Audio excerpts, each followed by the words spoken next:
Dear students, ਆਪਾਂ last ਪੜ੍ਹਿਆ ਸੀ acid ਬਾਰੇ, ਬੇਸ ਬਾਰੇ ਅਤੇ ਉਹਦੀ ਇੰਡੀਕੇਸ਼ਨ ਬਾਰੇ, ਅਤੇ ਉਹਦੇ ਵਿੱਚ ਡਿਫਰੈਂਸਿਸ ਜਿਹੜੇ ਇਹ ਚੀਜ਼ਾਂ ਆਪਾਂ ਸਟੱਡੀ ਕਰ ਚੁੱਕੇ ਸੀ ਆਲਰੇਡੀ। ਤਾਂ ਅੱਜ ਆਪਣੇ ਕੋਲ ਜਿਹੜਾ ਪਾਰਟ ਹੈ ਉਹ ਇਹ ਹੈ ਕਿ how do metal react with acid and base. ਇੱਕ ਜਿਹੜੀ ਮੈਟਲ ਹੈ ਉਹਦਾ ਕੀ ਰਿਐਕਸ਼ਨ ਹੋਊਗਾ ਇੱਕ ਐਸਿਡ ਅਤੇ ਬੇਸ ਨਾਲ। ਤਾਂ ਤੁਸੀਂ ਇੱਥੇ ਧਿਆਨ ਰੱਖਣਾ, ਜਦੋਂ ਵੀ ਇੱਕ ਮੈਟਲ ਦਾ ਰਿਐਕਸ਼ਨ ਕਰਵਾਇਆ ਜਾਂਦਾ ਕਿਸੇ ਐਸਿਡ ਨਾਲ ਜਾਂ ਬੇਸ ਨਾਲ, ਤਾਂ ਉਹ ਹਮੇਸ਼ਾ ਕੀ ਹੈ, ਆਲਵੇਜ਼ ਪ੍ਰੋਡਿਊਸ ਕਰੂਗੀ ਹਾਈਡਰੋਜਨ ਗੈਸ। ਜੇ ਅਸੀਂ ਇਹਨੂੰ ਐਕਸਪੈਰੀਮੈਂਟਲੀ ਕਰਨਾ ਹੋਵੇ ਤਾਂ ਉਹਦਾ ਤਰੀਕਾ ਇਹ ਹੈ, ਇੱਕ ਟੈਸਟ ਦੇ ਟਿਊਬ ਦੇ ਵਿੱਚ ਇੱਕ ਜ਼ਿੰਕ ਦੇ ਪੀਸਿਸ ਨੂੰ ਐਡ ਕਰਨ ਤੋਂ ਬਾਅਦ ਉਹਦੇ ਉੱਪਰ ਕੀ ਐਡ ਕੀਤਾ ਜਾਂਦਾ, ਸਲਫਿਊਰਿਕ ਐਸਿਡ। ਜਿਹੜਾ ਸਲਫਿਊਰਿਕ ਐਸਿਡ ਐਡ ਕਰਨਾ ਉਹ ਡਿਲਿਊਟ ਕਰਨਾ ਹੁੰਦਾ। ਡਿਲਿਊਟ ਅਤੇ ਕੰਸਨਟਰੇਟਡ ਦੋ ਜਿਹੜੇ ਐਸਿਡ ਅਸੀਂ ਯੂਜ਼ ਕਰਦੇ ਹੈਗੇ। ਜਿਹੜਾ ਤਾਂ ਹੁੰਦਾ ਡਿਲਿਊਟ ਦੇ ਵਿੱਚ ਤਾਂ ਵਾਟਰ ਦੀ ਅਮਾਊਂਟ ਜ਼ਿਆਦਾ ਹੁੰਦੀ ਹੈ, ਅਤੇ ਜਿਹੜਾ ਕੰਸਨਟਰੇਟਡ ਹੁੰਦਾ ਉਹਦੇ ਵਿੱਚ ਜਿਹੜੀ ਵਾਟਰ ਦੀ ਅਮਾਊਂਟ ਹੈ ਉਹ ਲੈਸ ਹੁੰਦੀ ਹੈਗੀ। ਜਦੋਂ ਅਸੀਂ ਜ਼ਿੰਕ ਦੇ ਪੀਸਿਸ ਦੇ ਉੱਪਰ ਸਲਫਿਊਰਿਕ ਐਸਿਡ ਦੀ ਐਡੀਸ਼ਨ ਕਰਾਂਗੇ, ਨਾਲ ਦੀ ਨਾਲ ਇੱਥੋਂ ਇੱਕ ਜਿਹੜੀ ਗੈਸ ਰਿਲੀਜ਼ ਹੋਣੀ ਹੈ ਹਾਈਡਰੋਜਨ, ਉਹ ਇਸ ਜਿਹੜੀ ਪਾਈਪ ਦੇ ਥਰੂ ਅਸੀਂ ਪਾਸ ਕਰਵਾਵਾਂਗੇ ਇੱਕ ਸੋਪ ਦੇ ਸੋਲਿਊਸ਼ਨ ਵਿੱਚੋਂ। ਜਦੋਂ ਸੋਪ ਦੇ ਸੋਲਿਊਸ਼ਨ ਵਿੱਚੋਂ ਲੰਘਣੀ ਹੈ ਇੱਕ ਹਾਈਡਰੋਜਨ ਗੈਸ, ਤਾਂ ਇੱਥੇ ਬਬਲਸ ਦੀ ਫਾਰਮੇਸ਼ਨ ਹੋ ਜਾਣੀ ਹੈ। ਤਾਂ ਉਹ ਬਬਲਸ ਦੀ ਫਾਰਮੇਸ਼ਨ ਹੋਣ ਤੋਂ ਬਾਅਦ ਅਸੀਂ ਇੱਕ ਜਿਹੜੀ ਬਰਨਿੰਗ ਕੈਂਡਲ ਹੈਗੀ ਉਹਨੂੰ ਉਹਦੇ ਕਲੋਜ਼ ਲੈ ਕੇ ਆਉਣਾ ਹੈਗਾ। ਜਿਹੜੇ ਬਬਲਸ ਬਣਨਗੇ ਤਾਂ ਉਹ ਜਿਹੜੇ ਬਬਲਸ ਹੋਣਗੇ ਉਹ ਬਰਸਟ ਹੋਣਗੇ with producing a pop sound. ਯਾਨੀ ਕਿ ਇੱਕ ਹਾਈਡਰੋਜਨ ਗੈਸ ਜਿਹੜੀ ਉਹਦੀ ਆਪਾਂ ਕਹਿ ਸਕਦੇ ਹਾਂ ਡਿਟੈਕਸ਼ਨ ਦੇ ਲਈ ਸਭ ਤੋਂ ਬੈਸਟ ਵੇ ਇਹੀ ਹੈ ਕਿ ਉਹਦੀ ਪੌਪ ਸਾਊਂਡ ਹੈ ਜਿਹੜੀ ਉਹ ਪ੍ਰੋਡਿਊਸ ਹੁੰਦੀ ਹੈ ਜਦੋਂ ਇੱਕ ਬਰਨਿੰਗ ਕੈਂਡਲ ਜਿਹੜੀ ਉਹਦੇ ਕਲੋਜ਼ ਬਬਲਸ 'ਤੇ ਆਉਂਦੀ ਹੈਗੀ। ਤਾਂ ਇੱਥੋਂ ਇਹ ਸਟੱਡੀ ਹੋ ਗਿਆ ਵੀ ਜਿੰਨੀਆਂ ਵੀ ਮੈਟਲਸ ਨੇਗੀਆਂ ਉਹ ਰਿਐਕਟ ਕਰਦੀਆਂ ਐਸਿਡ ਅਤੇ ਬੇਸਿਸ ਨਾਲ, ਤਾਂ ਉਹ ਕੀ ਹੈ, ਹਾਈਡਰੋਜਨ ਗੈਸ ਪ੍ਰੋਡਿਊਸ ਕਰਦੀਆਂ ਅਤੇ ਨਾਲ ਨਾਲ ਸਾਲਟ ਪ੍ਰੋਡਿਊਸ ਕਰਦੀਆਂ ਨੇ। ਇਹ ਤੁਹਾਨੂੰ ਅੱਗੇ ਕੁਐਸਚਨਸ ਦੇ ਵਿੱਚ ਵੀ ਆਉਂਦਾ ਗਾ, ਜਾਂ ਤੁਹਾਨੂੰ ਇੱਕ ਡਾਇਗਰਾਮ ਦੇ ਥਰੂ ਵੀ ਪੁੱਛਿਆ ਜਾ ਸਕਦਾ ਹੈ ਵੀ what happen in this figure। ਅਗਲਾ ਪਾਰਟ ਹੈ how do metal carbonates।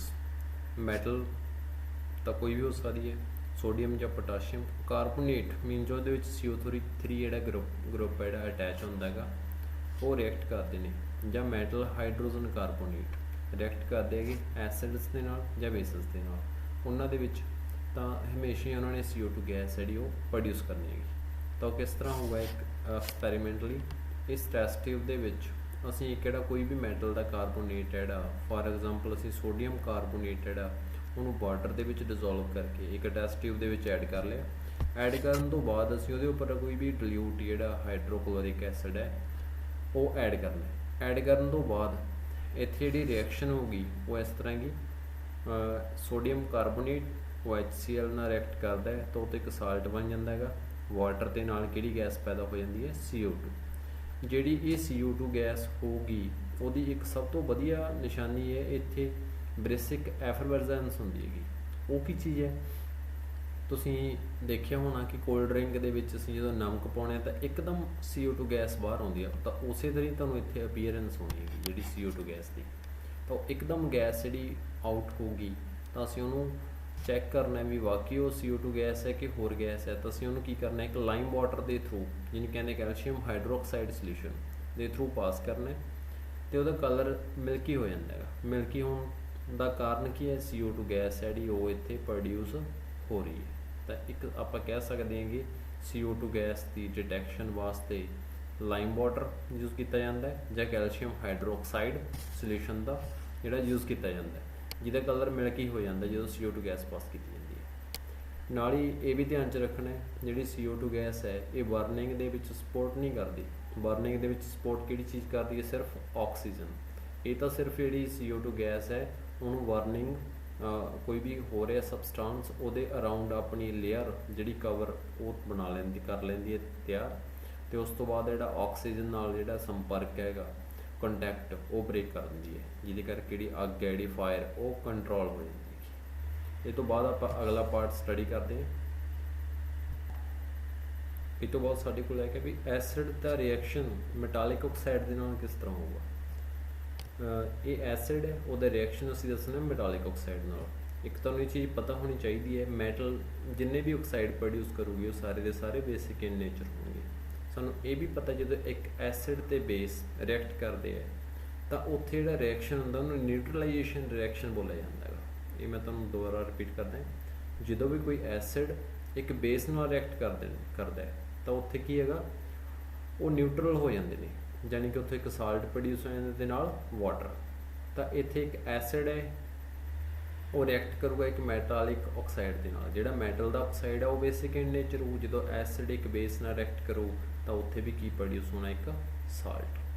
तो जिहड़ा साल्ट प्रोड्यूस होगा तो उत्थे तुसीं ये ध्यान रखना है भी मैटल का ऑक्साइड है जो भी एक एसिड नाल रिएक्ट करता है तो नाल दी नाल की प्रोड्यूस करना उन्हें साल्ट के नाल प्लस जिहड़ा इत्थे रॉन्ग है बच्चे ध्यान नोट कर लो, इत्थे वाटर आना है, जिथे साल्ट प्लस जिहड़ा वाटर प्रोड्यूस होगा।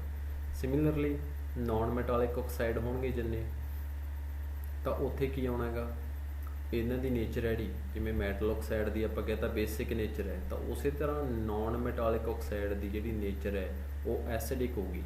एसिडिक हो तो बेस नाल रिएक्ट करूगा तो भी उन्हें की प्रोड्यूस करना साल्ट के नाल प्लस वाटर। इत्थे चेंज कर लेना, इत्थे साल्ट प्लस वाटर आना। इस रिएक्शन एसिड के बेस ते मैटालिक ऑक्साइड ते नॉन मैटालिक ऑक्साइड के नाल। हुण तुहानूं एक क्वेश्चन ने NCERT दे वो मैं ब्रीफली एक्सप्लेन कर दिंदा तुहानूं। फस्ट क्वेश्चन है तुहाडा जिहड़ा वाई शुड कार्ड एंड शोर शोर किहड़े हुंदे जिहड़े खट्टियां चीज़ां हुंदियां ने sour substance not kept in brass and copper vessels. जिहड़े दही ते खट्टियां वस्तां नूं जिहड़ा आपां ब्रास जां कॉपर दे जिहड़े भांडे आ बर्तन उन्हां विच क्यों नहीं रख सकते। हुण तुहानूं पता है एक मैटल दे नाल कोई भी एसिड रिएक्ट करदा है, हुण तुहानूं कित्थों पता लगना है भी जिहड़ा कार्ड है जां शोर सबसटांस है वो की ने एसिडिक इन नेचर ने। तुसीं स्टडी कीता सी फस्ट पार्ट दे विच भी जिहड़ा एसिड है उन्हां दा जिहड़ा टेस्ट किहो जिहा हुंदा शोर खट्टा, यानी कि जिहड़ा कार्ड है उहदे विच तेजाब होगा एसिड होगा। वो एसिड एक मैटल नाल रिएक्ट करके की करूगा एक मैटल का ऑक्साइड या कोई भी टॉक्सिक सबसटांस जिहड़ा प्रोड्यूस करूगा जिहदे करके असीं इहनूं स्टोर नहीं कर सकते।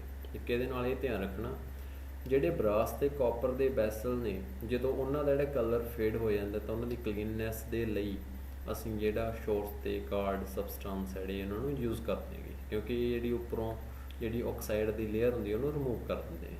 Second which gas usually liberated मतलब कि गैस प्रोड्यूस होगी जो एसिड रिएक्ट कर रहे एक मैटल के नाल, तो उदों नाल ही आपां दसना भी जिहड़े दी टैसटिंग किवें करोगे। तो आप लास्ट पढ़िया सी जो भी कोई एसिड एक मैटल नाल रिएक्ट करता तो हाइड्रोजन गैस पैदा होती है, जो कार्बोनेट नाल रिएक्ट करता तो CO2 गैस पैदा होती है। तो इत्थे मैटल पूछा तुहानूं मैटल एसिड नाल रिएक्ट कर रही है तो इत्थे की है हाइड्रोजन गैस पैदा होगी प्रोड्यूस होगी।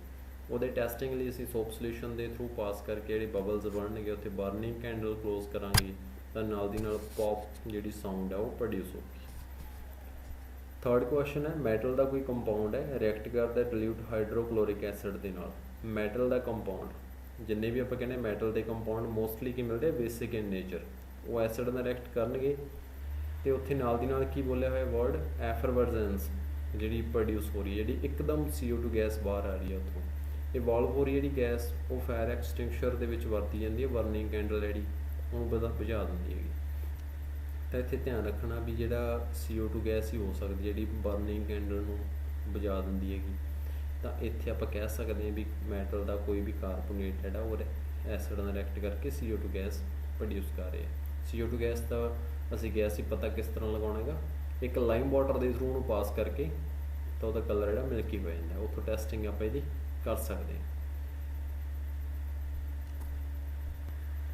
लास्ट जिहड़ा मोस्ट इंपॉर्टेंट पार्ट है जिहड़ा इस वीडियो दे विच भी और ये तुहानूं काफ़ी बार पेपर दे विच भी आया कि पूछा जाता भी all acids and all basis have in common भी सारे जिहड़े एसिड ते बेस है उन्हां दे विच किहड़ी चीज़ जिहड़ी कॉमन मिलती है सानूं। तो फस्ट जिहड़ा कॉमन पॉइंट ये है कि जिहड़ा एसिड ते बेस है दोनों कंडक्ट करनगे इलैक्ट्रिसिटी जो आप वाटर के डिजोल्व करांगे यानी कि एक्वस फॉर्म के जो होंगे तो नाल ही आयन प्रोड्यूस करनगे जो आप डिजोल्व करांगे वाटर के। थर्ड इन्हां दे विच कॉमन पॉइंट तुसीं ये भी कह सकते हो ਇਹ ਐਸਿਡ ਤੇ ਬੇਸ ਦੋਨੋਂ ਹੀ ਕਲਰ ਦੇ ਵਿੱਚ ਕੋਈ ਚੇਂਜ ਨਹੀਂ ਲੈ ਕੇ ਆਉਂਦੀ। ਕਿਸ ਚੀਜ਼ 'ਚ? ਇੰਡੀਕੇਟਰ 'ਚ। ਇੰਡੀਕੇਟਰ ਕੋਈ ਵੀ ਹੋ ਸਕਦਾ ਹੈ, ਲਿਟਮਸ ਪੇਪਰ ਵੀ ਹੋ ਸਕਦਾ ਤੇ ਪੀਐਚ ਪੇਪਰ ਵੀ ਹੋ ਸਕਦਾ। ਉਹਦੇ ਵਿੱਚ ਕੋਈ ਵੀ ਕਲਰ ਦਾ ਜਿਹੜਾ ਚੇਂਜ ਹੈ ਉਹ ਇਹਨਾਂ ਨੇ ਨਹੀਂ ਲੈ ਕੇ ਆਉਣਾ ਜਦੋਂ ਇਹ ਡਰਾਈ ਸਟੇਟ ਦੇ ਵਿੱਚ ਆਉਣਗੇ, ਕਿਉਂਕਿ ਸਾਡੇ ਇੰਡੀਕੇਟਰ ਕੰਮ ਹੀ ਉਦੋਂ ਕਰਦੇ ਨੇ ਜਦੋਂ ਉਹਨਾਂ ਨੂੰ ਆਇਨਸ ਮਿਲਣਗੇ। ਤਾਂ ਆਇਨਸ ਦੀ ਹੈਲਪ ਨਾਲ ਹੀ ਇਹ ਕਲਰ ਜਿਹੜਾ ਉਹ ਪ੍ਰੋਡਿਊਸ ਕਰਦੇ ਨੇ। ਇੱਕ ਇਹ ਡਾਇਗਰਾਮ ਹੈ ਤੁਹਾਡੇ ਕੋਲ ਕੰਡਕਟਿਵਿਟੀ ਆਫ ਇਲੈਕਟ੍ਰਿਸਿਟੀ ਦੇ ਲਈ। ਇਹ ਪੇਪਰ ਦੇ ਵਿੱਚ ਤੁਹਾਨੂੰ ਇਹਦੇ ਨਾਲ ਰਿਲੇਟਡ ਜਿਹੜਾ ਕੁਐਸਚਨ ਕੀ ਆਉਂਦਾ ਹੈਗਾ, ਇਹ ਬੈਟਰੀ ਹੈ। ਬੈਟਰੀ ਜਿਹੜੀ ਉੱਥੇ ਤੁਹਾਡੇ ਕੋਲ ਐਰੋ ਲਾ ਕੇ ਇੱਕ ਬਾਕਸ ਦੇ ਵਿੱਚ ਤੁਹਾਨੂੰ ਮੈਂਸ਼ਨ ਕੀਤਾ ਹੁੰਦਾ ਹੈਗਾ ਕੋਈ ਵੀ ਨੰਬਰ 1 2 3, ਤਾਂ ਤੁਸੀਂ ਮੈਂਸ਼ਨ ਕਰਨਾ ਹੁੰਦਾ ਇਹ ਕੀ ਚੀਜ਼ ਹੈ। ਤਾਂ ਇਹ ਧਿਆਨ ਰੱਖਣਾ ਬੈਟਰੀ ਹੈ। ਇਹ ਜਿਹੜੀ ਸਮੋਲ ਲਾਈਨ ਲੱਗੀ ਹੋਈ ਹੈ ਉਹ ਨੈਗੇਟਿਵ ਹੁੰਦੀ ਹੈ, ਜਿਹੜੀ ਲਾਰਜ ਲੱਗਦੀ ਹੈ ਉਹ ਪੋਜ਼ੀਟਿਵ ਹੁੰਦੀ ਹੈਗੀ। ਤਾਂ ਜਿਹੜੀ ਬੈਟਰੀ ਹੈ ਉਹਦੇ ਵਿੱਚ ਕਾਫੀ ਸਾਰੇ ਸੈੱਲ ਜਿਹੜੇ ਉਹ ਕਨੈਕਟਡ ਹੁੰਦੇ ਆ, ਪੋਜ਼ੀਟਿਵ ਨੈਗੇਟਿਵ ਜਿਹੜੇ ਸੈੱਲ ਕਨੈਕਟ ਕੀਤੇ ਜਾਂਦੇ ਨੇ। ਜਦ ਤੁਹਾਨੂੰ ਪੁੱਛਿਆ ਜਾਂਦਾ ਹੁੰਦਾ ਇਹ ਜਿਹੜੀਆਂ ਅਸੀਂ ਨੇਲਸ ਇੱਥੇ ਲਗਾਈਆਂ ਨੇ ਇਲੈਕਟ੍ਰੋਡਸ ਦਾ ਕੰਮ ਕਰ ਰਹੀਆਂ ਨੇ, ਤਾਂ ਇੱਥੇ ਵੀ ਤੁਹਾਨੂੰ ਇੱਕ ਬਾਕਸ ਬਣਾ ਕੇ ਉਹਦੇ ਵਿੱਚ ਨੰਬਰ ਜਿਹੜਾ ਦਿੱਤਾ ਜਾਂਦਾ 1 2 3 ਕੁਛ ਵੀ। ਤਾਂ ਉੱਥੇ ਤੁਸੀਂ ਇਹ ਧਿਆਨ ਰੱਖਣਾ ਹੈਗਾ ਵੀ ਤੁਹਾਨੂੰ ਇੱਥੇ ਡਾਇਗਰਾਮ ਦੇ ਵਿੱਚ ਹਰ ਇੱਕ ਚੀਜ਼ ਨੂੰ ਬਰੀਕੀ ਨਾਲ ਜਿਹੜੇ ਉਹਦੇ ਪੁਆਇੰਟਸ ਨੇ ਉਹਨਾਂ ਨੂੰ ਧਿਆਨ 'ਚ ਰੱਖਣਾ ਹੈਗਾ। ਕੁਛ ਵੀ ਪੁੱਛਿਆ ਜਾ ਸਕਦਾ। ਅੱਜ ਕੱਲ੍ਹ ਦੇ ਜਿਹੜੇ ਐਗਜ਼ਾਮ ਨੇ ਉਹਨਾਂ ਵਿੱਚ ਤੁਹਾਨੂੰ ਥੋੜ੍ਹਾ ਈਜ਼ੀ ਕਰਤਾ ਕਿ ਡਾਇਗਰਾਮ ਵਰਕ ਥੋੜ੍ਹਾ ਜ਼ਿਆਦਾ ਦੇਣ ਲੱਗ ਗਏ। ਅਸੀਂ ਡਾਇਗਰਾਮਾਂ ਦੇ ਥਰੂ ਅੰਡਰਸਟੈਂਡਿੰਗ ਕਰਕੇ ਜਿਹੜੇ ਕਾਫੀ ਚੰਗੇ ਨੰਬਰ ਇਹਨਾਂ 'ਚੋਂ ਲੈ ਸਕਦੇ ਹਾਂ, ਕਿਉਂਕਿ ਇੱਥੇ ਪੁਆਇੰਟ ਅਸੀਂ ਸਿਰਫ 2 ਜਾਂ 3 ਹੀ ਮੈਂਸ਼ਨ ਕਰਨੇ ਆ ਅਤੇ ਮਾਰਕਸ ਤੁਹਾਨੂੰ ਫੁੱਲ ਮਿਲਦੇ ਨੇ। ਉਮੀਦ ਹੈ ਸਟੂਡੈਂਟਸ ਤੁਹਾਨੂੰ ਇਹ ਕਲੀਅਰ ਹੋ ਗਏ ਹੋਣੇ। ਤੁਸੀਂ ਨਾਲ ਦੀ ਨਾਲ ਇਹ ਸਾਰਾ ਜਿਹੜਾ ਵਰਕ ਰਿਲੇਟਡ ਹੈ NCERT ਬੁੱਕ ਦੇ ਨਾਲ, ਤਾਂ ਤੁਸੀਂ ਉਹਨੂੰ ਨਾਲ ਰਿਲੇਟ ਕਰਕੇ ਇਹਨੂੰ ਧਿਆਨ 'ਚ ਕਰੀ ਚਲੋ ਵੀ ਸਾਡੇ ਸਾਰੇ ਟੌਪਿਕ ਜਿਹੜੇ ਉਹ ਕਵਰ ਹੋ ਰਹੇ ਨੇ। ਜੇ ਕਿਤੇ ਕੋਈ ਪ੍ਰੋਬਲਮ ਆ ਰਹੀ ਹੈ ਤਾਂ ਉਹ ਨਾਲ ਦੀ ਨਾਲ ਕੁਐਸਚਨਿੰਗ ਜਿਹੜੀ ਉਹ ਤੁਸੀਂ ਕਰ ਸਕਦੇ ਹੋ।